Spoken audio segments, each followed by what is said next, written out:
नमस्कार, मैं पलक मुजराल और आप देख रहे हैं डी मीडिया खबर। लोकसभा चुनावों का बिगुल बज चुका है। सभी पार्टियां इस चुनाव के लिए अपनी एड़ी चोटी का जोर लगा रही है। जहां एक तरफ देश के प्रधानमंत्री नरेंद्र मोदी जगह जगह रैली कर दूसरी पार्टियों पर निशाना साध रहे हैं, तो वहीं पीएम मोदी पर पश्चिम बंगाल की मुख्यमंत्री ममता बनर्जी ने भी निशाना साधा है। दरअसल ममता बनर्जी ने प्रधानमंत्री नरेंद्र मोदी के बयानों पर पलटवार किया है। उन्होंने कहा कि हिंदुस्तान को तो आपने पहले ही जेल बना दिया है। आपके एक पॉकेट में एनआईए है तो दूसरी में सीबीआई, एक पॉकेट में ईडी है तो दूसरे में आईटी।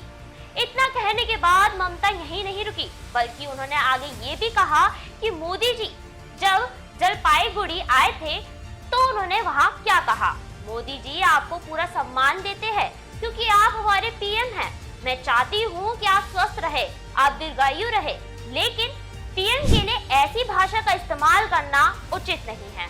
आपको बता दें कि ममता बनर्जी का ये गुस्सा प्रधानमंत्री नरेंद्र मोदी पर इसलिए फूटा क्योंकि प्रधानमंत्री मोदी ने रविवार को पश्चिम बंगाल के जलपाईगुड़ी में जनता को संबोधित करते हुए ये कह दिया था कि मैं आपको गारंटी देता हूं कि 4 जून के बाद भ्रष्टाचारियों के खिलाफ कार्रवाई तेज हो जाएगी और ये मोदी की गारंटी है।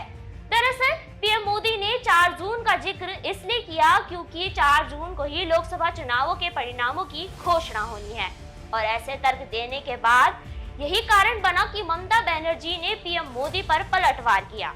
बता दें कि ममता ने एनआईए और सीबीआई को बीजेपी का भाई बताया है और ईडी और आईटी को बीजेपी का टैक्स कलेक्शन फंडिंग बॉक्स बताया। और वहीं अब बात करें पश्चिम बंगाल में चुनाव के समीकरण की, तो इस बार पश्चिम बंगाल में लोकसभा चुनाव में मुख्य रूप से टीएमसी, बीजेपी, लेफ्ट और कांग्रेस के बीच का मुकाबला देखने को मिलेगा। प्रधानमंत्री मोदी ने कृष्णानगर की अपनी सभा में बंगाल की सभी 42 सीटें जीतने का टारगेट तय किया है, जहां बीजेपी में तमाम सीटों पर चुनाव लड़ रही है।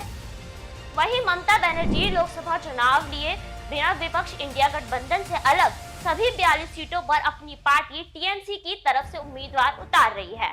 कांग्रेस और लेफ्ट के भी तमाम 42 सीटों पर अलग अलग चुनाव लड़ने की उम्मीद है, जबकि ये राष्ट्रीय स्तर पर गठबंधन का हिस्सा है।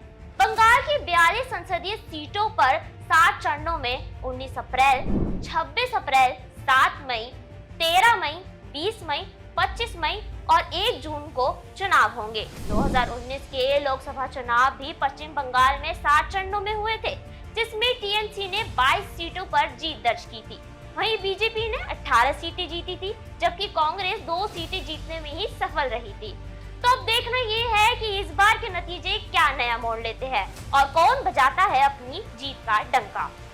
ऐसी और भी बड़ी अन्य खबरों के लिए देखते रहिए और जुड़े रहिए हमारे चैनल के साथ डी मीडिया खबर। धन्यवाद।